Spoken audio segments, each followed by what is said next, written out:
Let's walk through the steps of how to book a flight. Okay, so the first step in booking a flight is doing your research. So the first thing is just to pick a platform. I personally like Kayak. That's just what I use. Some people really like Google Flights. Some people like Kiwi.com. Some people like Priceline. It doesn't really matter. You can even pick a couple and compare them if you really want to. But the main thing that you're going to be looking at is the airport. So what airport are you flying into? Make sure it's the right airport. Also, keep in mind some locations have multiple airports that you can fly into, like New York City has 3 major airports. So don't limit yourself to just one in those instances. Kind of look at all the different ones. Obviously, you want to pay attention to your dates. Are your dates really strict when you're flying? Can you fly in maybe a day before, a day after, things like that? That could really change the price of your ticket. And then really pay attention to the departure and arrival times, because you might have layovers on your flight. You need to be somewhere by 5 p.m. and you're flying that morning, then you need to really pay attention to things like that. So again, it just really depends on the specific trip that you're going on and what your parameters are. So you just want to pay attention to those when you're doing your research. When you get on any sort of search engine, this is Kayak for reference, you definitely want to pay attention to if you're booking a round trip, a one-way, or a multi-city. Multi-city means you're just making multiple stops in multiple cities. Just say I'm booking a one-way flight from DFW, that's my home airport, to Denver. Great, that is where I want to go. And sure, Monday 10/14 is sufficient. And then I search. Just go down the list. So there's a Frontier flight. I do not like flying at night, so I would not do something like that. There's a United flight that is about $100 for basic economy. It is nonstop, but it leaves at 6 a.m. These are the things you really want to pay attention to.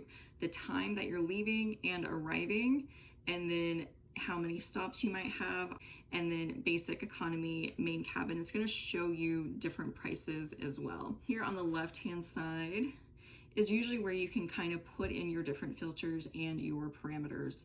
You found a flight that you like. Yay, perfect. Okay, so the next thing that we're gonna do is we're actually going to go book on the airline website. The main reason for this is that you really wanna cut out the middleman. So if anything happens on your flight, it gets delayed, it gets canceled, anything like that, it's so much easier to work directly with the airline to get things reimbursed, rebooked, than it is to have to go through a third party like an Expedia or a Priceline or anything like that. So I always recommend I use the search function to find the flight that I want, and then I go directly to the airline website and I book through them. Let's say that I decided I want to take this flight, this American Airlines 12:41 p.m. for $150. Okay, so I'm on the American Airlines website, and I'm just gonna go ahead and put in the same parameters that I did in my Kayak search. Flight I wanted to take was a 12:41, yes, and it's $154. So I always want to double check that it's the same exact flight and it still costs the same amount of money. So I would select this.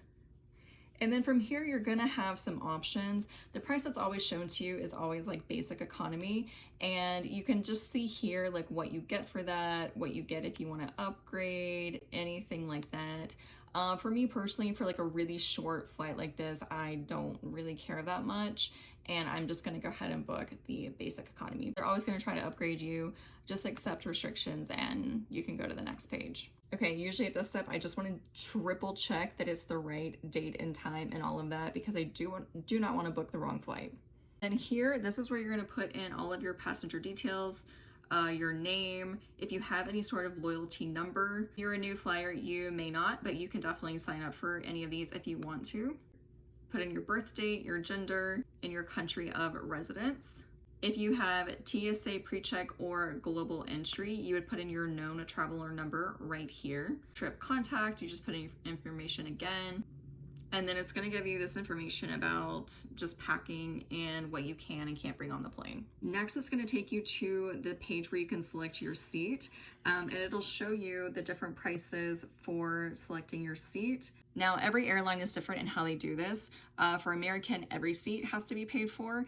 And if you don't select a seat, like if you don't want to pay for it, you don't have to. They'll go ahead and auto assign you a seat for no charge. If you have really strong preferences about being by the window, being in the middle, being, I don't know, having like extra leg room, anything like that, then you're gonna need to like select your seat and pay for it. So I could say I could pick this one. It's just gonna charge me an additional $13 on top of the ticket price, but that would be my seat and no one else could sit there. And you can see it's seat 30A. So if you don't wanna select it, you can just say skip seats for now, or you can select it and continue. Okay, and then the next page is just here to review It's going to give you your cost summary again, just showing you how much you're going to pay. They're obviously going to want you to sign up for their credit card. And then you put in your payment details. And then you can hit submit, purchase, and it will go through. And then the last thing you want to do is download the airline app and add your reservation to the app. That's just going to be able to give you the mobile boarding pass when it's time for your actual flight.